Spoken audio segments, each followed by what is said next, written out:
नमस्कार मंडळी, good morning सर्वांना. तर आम्ही चाललो तर आज अक्कलकोट तुळजापूर येडाई दर्शनाला.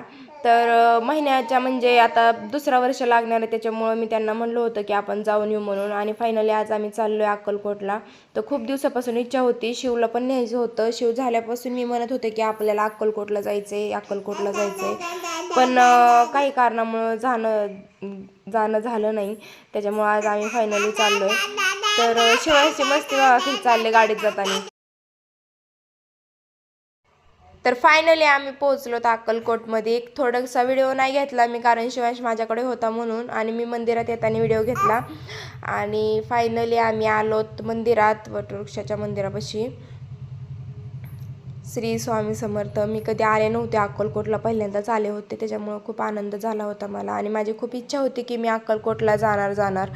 आणि फायनली तो दिवस आला आहे. कारण शिव जेव्हा पोटात होता ना, तेव्हापासूनच मी म्हणत होते की शिव झाल्यावर आपण अक्कलकोटला जायचं.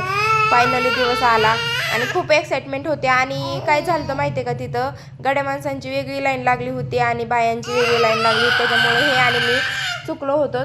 आणि नंतर आलो तर इथं फोटो वगैरे काढले आणि आता चाललो तर आम्ही येडायला. आणि पोहोचलो होतो वाटतं येडायला. आम्ही येडायचं दर्शन वगैरे घेतलं. तुळजापूरचं काही मी घेतलं नाही, कारण तिथं मोबाईल मी गाडीतच ठेवला होता. तिथं चोरी होण्याची शक्यता जास्त असते आणि गर्दी पण खूप होती, त्याच्यामुळं मी मोबाईल गाडीतच ठेवला होता तुळजापूरमध्ये.